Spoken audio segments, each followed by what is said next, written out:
ദൈവത്തിൻ്റെ അതിപരിശുദ്ധ നാമം വാഴ്ത്തപ്പെടുമാറാകട്ടെ. ക്രിസ്തുവിൻ്റെ കഷ്ടാനുഭവങ്ങളും ക്രൂശമരണവും ഉയർത്തെഴുന്നേൽപ്പ് ഓർക്കുകയും ധ്യാനിക്കുകയും ചെയ്യുന്ന ഈ നാളുകൾ രൂപാന്തരത്തിൻ്റെയും പുതുക്കത്തിൻ്റെയും ദിവസങ്ങളായി മാറ്റപ്പെടട്ടെ എന്ന് പ്രാർത്ഥിക്കുന്നു. ഇന്ന് നോമ്പിൽ ധ്യാനത്തിന് ആധാരമായിരിക്കുന്ന വേദഭാഗം വിശുദ്ധ യോഹന്നാൻ എഴുതിയ സുവിശേഷം 1-ാം അധ്യായം അതിൻ്റെ 9 മുതൽ 18 വരെയുള്ള വാക്യങ്ങളാണ്.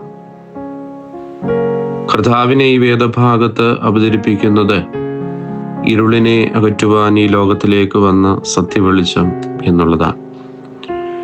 സകലരെയും അന്ധകാരത്തിൽ നിന്ന് തൻ്റെ അത്ഭുത പ്രകാശത്തിലേക്ക് രൂപാന്തരപ്പെടുത്തുവാൻ, വിളിച്ച് വേർതിരിക്കുവാൻ ഈ ലോകത്തിലേക്ക് ക്രിസ്തു വരികയാണ്. അപ്പം അതിന് മുന്നോടിയായി ഒരുക്കപ്പെടുന്ന ഈ സാഹചര്യങ്ങളെല്ലാം ഈ വേദഭാഗത്ത് കൃത്യതയോടെ പറയുന്നുണ്ട്. നാം എല്ലാവരും പാപം ചെയ്ത് അന്ധകാരത്തിൻ്റെ അഗാധ ഗർത്തങ്ങളിലേക്ക് വീണുപോയി എന്നുള്ളത് നമ്മൾ ഓർക്കേണ്ടത് ആവശ്യമാണ്. ആ ഇരുട്ടിൽ നിന്ന്, അന്ധകാരത്തിൽ നിന്ന് നമ്മെ വെളിച്ചത്തിൻ്റെ പുതിയ ജീവിതാനുഭവങ്ങളിലേക്ക് ക്രിസ്തു തൻ്റെ ക്രൂശമരണത്തിലൂടെ നമ്മെ ക്ഷണിക്കുകയാണ്. അതുകൊണ്ട് നോമ്പ് ദിനങ്ങൾ ഏറ്റവും രൂപാന്തരത്തിൻ്റെ ദിവസങ്ങളാക്കി തീരട്ടെ. തൻ്റെ ജീവനെ നൽകി നമ്മെ നേടുവാൻ ക്രിസ്തു തന്നെ ഒരുക്കപ്പെടുന്നതായ സാഹചര്യമാണ്. അതിനാൽ അന്ധകാരത്തെ പൂർണ്ണമായി മാറ്റുന്ന വെളിച്ചം ഈ ലോകത്തിലേക്ക് വന്നുകൊണ്ടിരുന്നു. ക്രിസ്തു വെളിച്ചത്തിൻ്റെ വാഹകനാണ്. നമ്മിലെ അന്ധകാരത്തെ ദൂരീകരിക്കുവാൻ, നമ്മുടെ ഉള്ളങ്ങളിലെ അന്ധകാരത്തെ ദൂരീകരിക്കുവാൻ ക്രിസ്തുവിന് സാധിക്കും.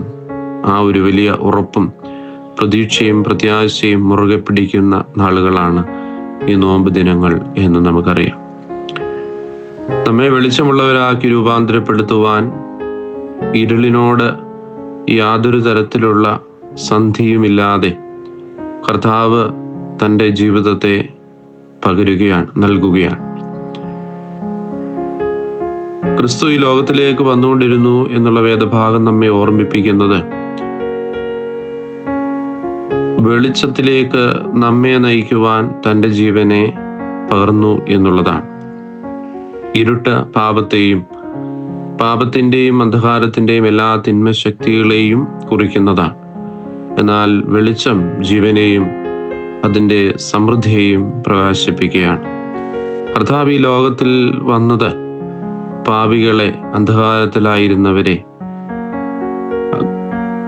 തൻ്റെ ജീവനിലൂടെ നേടുന്നതിനാണ് എന്ന് നമുക്കറിയാം.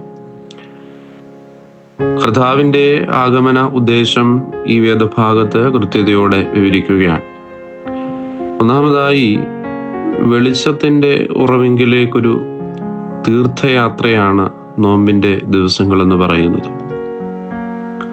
കർത്താവിനെ ധ്യാനിക്കുവാനും അവൻ്റെ പാതകളിൽ ജീവിതത്തെ സമർപ്പിക്കുവാനുമുള്ള അവസരമാണ് നോമ്പിൻ്റെ ദിനങ്ങൾ. കർത്താവിനെ കുറിച്ചുള്ള വിവരണത്തിൽ സത്യവെളിച്ചം ലോകത്തിലേക്ക് വന്നുകൊണ്ടിരുന്നു എന്ന് പറയുന്നു. ക്രിസ്തു വെളിച്ചം നൽകി മറ്റുള്ളതിനെ പ്രശോഭിപ്പിക്കുകയാണ്. അതുകൊണ്ട് നോമ്പ് ഒരു തീർത്ഥയാത്രയാണ്. ഈ വെളിച്ചത്തിലേക്ക്, അല്ലെങ്കിൽ വെളിച്ചത്തിൻ്റെ ഉറവിങ്കിലേക്ക് ഒരു തീർത്ഥയാത്ര നടത്തുവാൻ ഈ നോമ്പ് ദിവസങ്ങൾ നമ്മെ സഹായിക്കട്ടെ. സകലതിനെയും ഉപേക്ഷിച്ച് ഈ വെളിച്ചത്തിൻ്റെ പിന്നാലെയുള്ള യാത്ര വെളിച്ചമാകുവാനും അനേകർക്ക് വെളിച്ചമാകുവാനും നമ്മെ തന്നെ ഒരുക്കപ്പെടുന്നതായ ഒരു തീർത്ഥയാത്രയായി ഈ നോമ്പ് ദിനങ്ങൾ മാറ്റപ്പെടട്ടെ എന്ന് പ്രാർത്ഥിക്കുന്നു. സകലത്തെയും സൃഷ്ടിച്ച സകലരെയും ദൈവമക്കളാകുവാൻ ഈ ലോകത്തിലേക്ക് വന്ന് നമുക്ക് വേണ്ടി ക്രൂശിൽ മരിച്ച ക്രിസ്തു. അതുകൊണ്ട് ഈ നോമ്പ് ദിവസങ്ങൾ കർത്താവിലേക്കുള്ള ഒരു തീർത്ഥയാത്ര നമുക്ക് ആരംഭിക്കാം. അതിന് നോമ്പ് ദിവസങ്ങൾ നമ്മെ സഹായിക്കട്ടെ.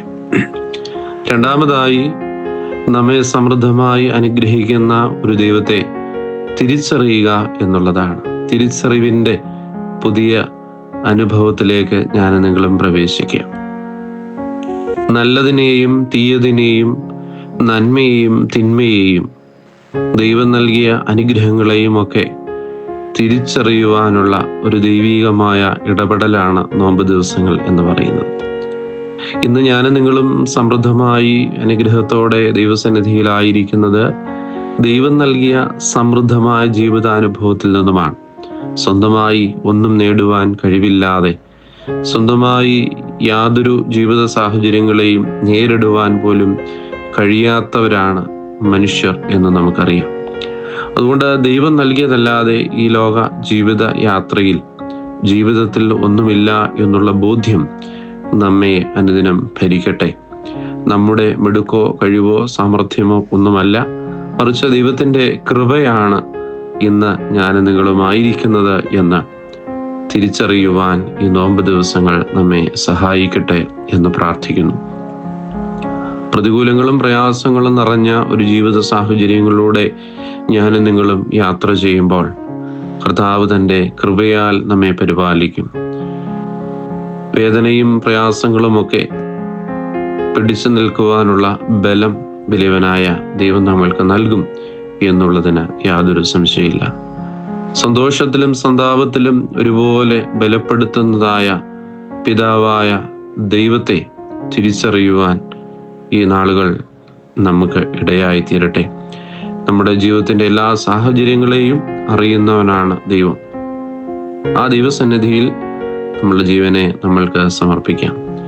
അതുകൊണ്ട് പ്രാർത്ഥനയോടെ ഈ നോമ്പ് ദിവസങ്ങൾ ജീവിപ്പാൻ വലിയവനായ ദൈവം നമ്മെ എല്ലാവരെയും സഹായിക്കട്ടെ. നമുക്ക് പ്രാർത്ഥിക്കാം. ഞങ്ങളെ സ്നേഹിക്കുന്ന ദൈവമേ, സ്വർഗ്ഗസ്ഥപിതാവേ, അനുഗ്രഹിക്കപ്പെടുന്ന ഈ ജീവിതത്തിൻ്റെ എല്ലാ സാഹചര്യങ്ങൾക്കായിട്ട് നന്ദിയോടെ സ്തോത്രം. കൃപയോടെ ഞങ്ങളെ ഈ ലോകത്തിൽ അവിടുന്ന് നിലനിർത്തിയിരിക്കുന്നല്ലോ. വെളിച്ചത്തിലേക്കുള്ള ഒരു തീർത്ഥയാത്രയായി, തീർത്ഥാടനമായി ഈ നോമ്പ് ദിവസങ്ങൾ രൂപാന്തരപ്പെടുത്തണമേ. സകല നന്മകളും അനുഗ്രഹങ്ങളും അവിടുത്തെ ദാനമാകുന്നുവെന്നും അത് തിരിച്ചറിയുവാനുള്ള ബോധ്യം ഞങ്ങൾക്ക് എല്ലായ്പ്പോഴും നൽകണമേ. ഞങ്ങളുടെ സ്വന്തം കഴിവിലോ പുകഴ്ചയിലോ ഞങ്ങളുടെ മഹിമയിലോ ഞങ്ങൾ ജീവിച്ചു പോയ ഞങ്ങളുടെ കുറവുകളെ ഞങ്ങളോട് കണക്കിടരുതേ. എല്ലാവരെയും അനുഗ്രഹിക്കണം. യേശുവിൻ നാമത്തിൽ തന്നെ. ആമേൻ.